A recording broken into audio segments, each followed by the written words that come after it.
Hey guys, so I'm out here feeding. Sometimes I take the time and I kind of reintroduce Autumn, the gathering dog, to the guard dogs that's with whatever herd we're out here feeding. And so that's what I'm doing now. Maybe you want to kind of see how this is done.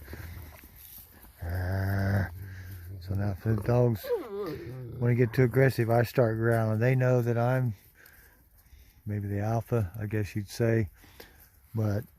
And they mind me, and if I growl or just act like a bigger dog,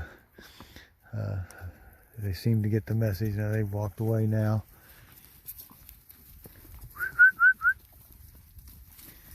There's an old dog here. This white dog's, I don't know, he's probably maybe 10 years old.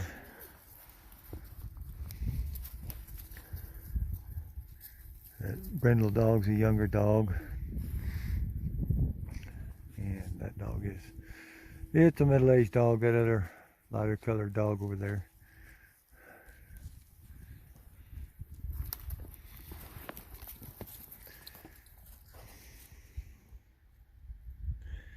And it's hard to know what to do with the older dogs. We just leave them in the pasture, and one day we'll come out here and we won't find him.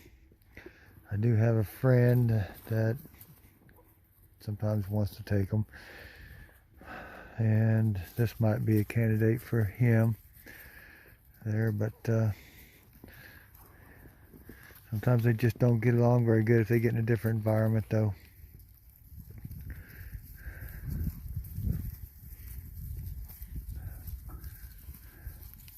So I step back a little bit and let them kind of sniff her. I've told her to stay, because she'll be the aggressor sometimes, then that'll just egg them on.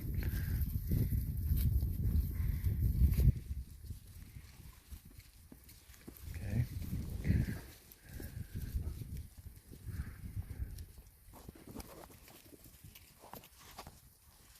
Now everybody seems satisfied. I'm going to put her back in the pickup.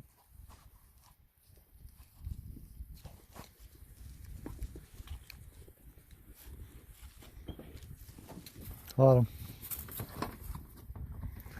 And that's where she rides, right there on the floor. I just teach all my dogs to get in the front, and they stay right there on the floor. They shouldn't get on the seats. I don't want them all over me. I'm trying to drive, but I want them available if I need them. And right there on the floor is where they learn to stay.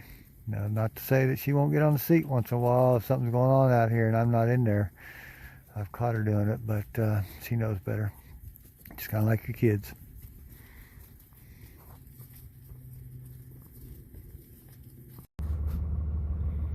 So that's where she rides. That's where our other dog rides too, bit.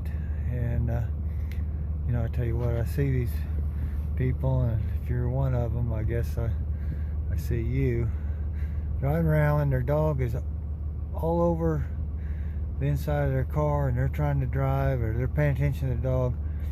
I tell you what, guys, I think that's worse than texting and driving. I've seen people driving with a dog in their lap, and out, over in the passenger's lap, and back in their lap. It ain't that hard. Just teach them to lay on the floor, keep their muddy paws off the seat, and they're a lot more happy. Everybody's happy.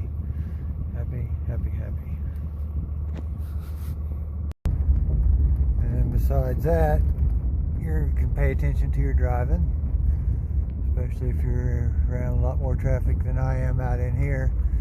You need to be. So get the dog out of your lap, put it on the floor, train it. I used to let my dogs ride in the back of the pickup on the flatbed. That's when I had dogs that weren't any good, and they weren't that valuable to me, I guess. But I spend too many hours, and I rely on these dogs to do too much than to let them be back there and fall off. I had one fall off one time, broke its leg. So now I have them right up front on the floor.